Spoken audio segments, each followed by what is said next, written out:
갈보리 산 위에 십자가 섰으니 주가 고난을 당한 표라.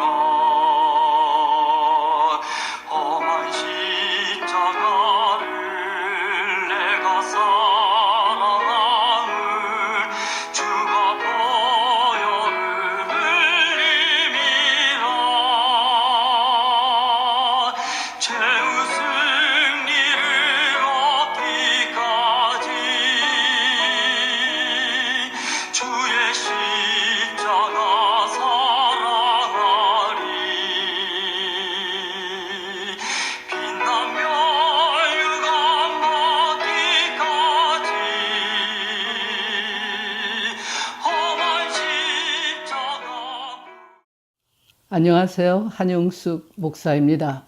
오늘의 본문인 누가복음 4장 42절부터 44절까지의 말씀을 읽겠습니다.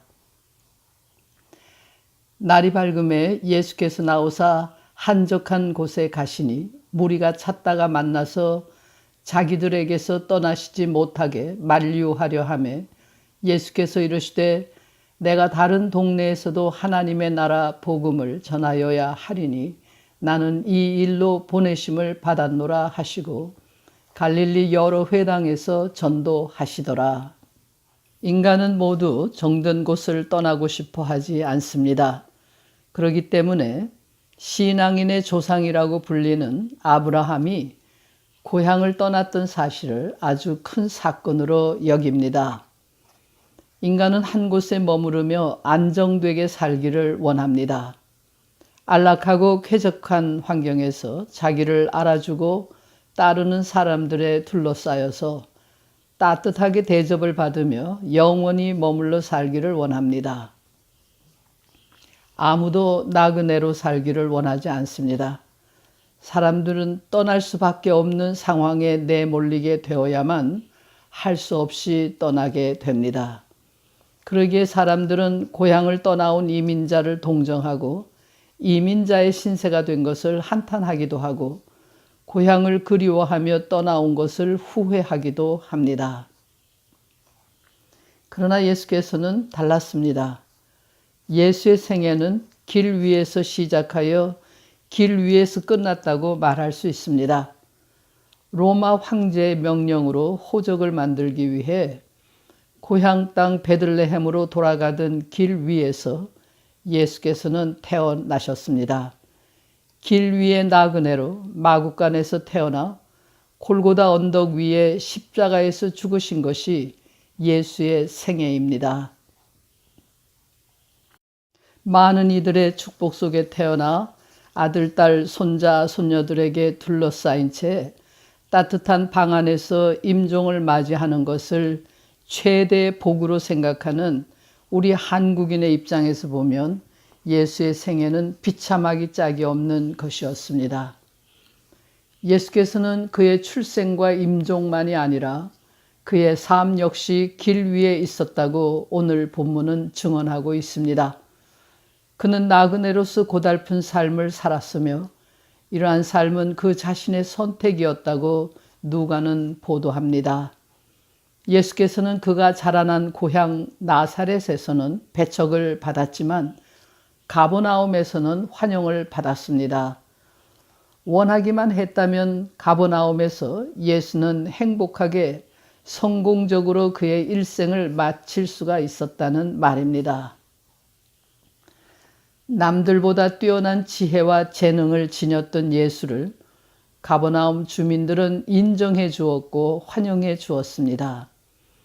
그는 선생으로 회당에서 가르쳤고 많은 사람들의 칭송을 받았습니다. 그러나 예수께서는 가버나움에 머물러 함께 살기를 원했던 사람들을 뒤로 하고 또다시 새로운 길을 떠났습니다. 내가 다른 동네에서도 복음을 전하여야 한다. 나는 이 일을 위해서 보내심을 받았다고 하는 것이 그 이유였습니다. 나사렛에서 가버나움으로 다시 유대 지방으로 마침내 예루살렘으로 골고다 언덕 위에 십자가에 이르기까지 예수께서는 계속해서 길을 가셨습니다. 예수께서는 자신을 세상에 보내신 하나님의 뜻을 위하여 나그네의 행진을 계속하셨습니다. 대부분의 사람들은 자기가 해야 하는 일 그 자체에 충실하기보다는 사람들에게 칭찬을 받고 사람들이 알아주기를 바랍니다. 자기에게 그 일을 맡기신 하나님의 뜻은 생각조차 하지 않는 것이 일반적인 현상입니다.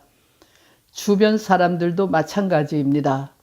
가장 가까운 사람들, 아내나 남편, 가족이나 친구도 그 사람과 그가 하는 일의 의미를 생각하기보다는 자기들과 오순도순 행복하게 살아주기만을 바랍니다. 그 사람이 세상에 어떤 유익을 주고 무엇을 공헌하느냐 하는 것보다는 그 사람이 나에게 얼마나 많은 이익을 가져다 주느냐 하는 문제에만 관심을 가진다는 말입니다. 그러나 예수께서는 이러한 세상 사람들과는 전혀 달랐습니다. 예수의 관심은 자신의 유익이 아니라 하나님의 뜻에 있었습니다. 사람들에게서 얻는 인정이나 명성이 아니라 하나님의 일을 하는 것이 목적입니다. 사람들의 평가에 연연하는 것이 아니라 하나님의 뜻을 이루는 것만이 예수의 목적이었다는 말입니다. 예수께서는 오직 하나님의 뜻을 이루기 위하여 길을 떠나셨고 십자가에 이르는 고난의 길을 가셨습니다. 우리는 예수를 주님이라고 고백하는 사람들입니다. 주님이 계신 곳에 그를 따르는 사람들도 있어야 합니다. 우리 역시 주님과 함께 길을 가야 합니다. 언제 어디든지 주님이 인도하는 대로 새로운 길을 향해 나아가야 합니다. 비록 그 길이 십자가를 향한 길이요, 고난의 길이요, 희생의 길인 줄 알아도 그 길이 하나님의 뜻을 이루는 길이며 부활의 생명이 약속된 길임을 믿고 기쁨으로 예수를 따라가야 합니다. 이렇게 사는 것이 믿음 생활입니다. 믿음의 삶은 한 곳에 머무르는 곳이 아닙니다. 고여있는 물은 썩게 되어 있습니다. 세상의 연락에 도취해서 머물러 있는 사람에게는 소돔과 고모라가 받았던 형벌이 기다리고 있을 뿐입니다. 우리는 나그네처럼 세상을 살아야 합니다. 세상은 우리가 영원히 머물 우리의 고향이 아닙니다. 우리를 위하여 예비하신 하늘나라를 향해서 끊임없이 길을 떠나는 자로 살아야 합니다. 믿음의 행진을 계속해 가야 합니다. 우리 앞에 주어지는 도전을 귀찮게 여기거나 피하려 하지 말고 우리를 불러내시는 하나님의 음성으로 알고 새로운 길을 떠나야 합니다. 아직도 이 땅에는 할 일이 많기 때문입니다. 우리 한 사람 한 사람을 통하여 이루고자 하시는 하나님의 뜻이 이루어지도록 오늘도 열려진 미래를 향해 발걸음을 내디디시기 바랍니다.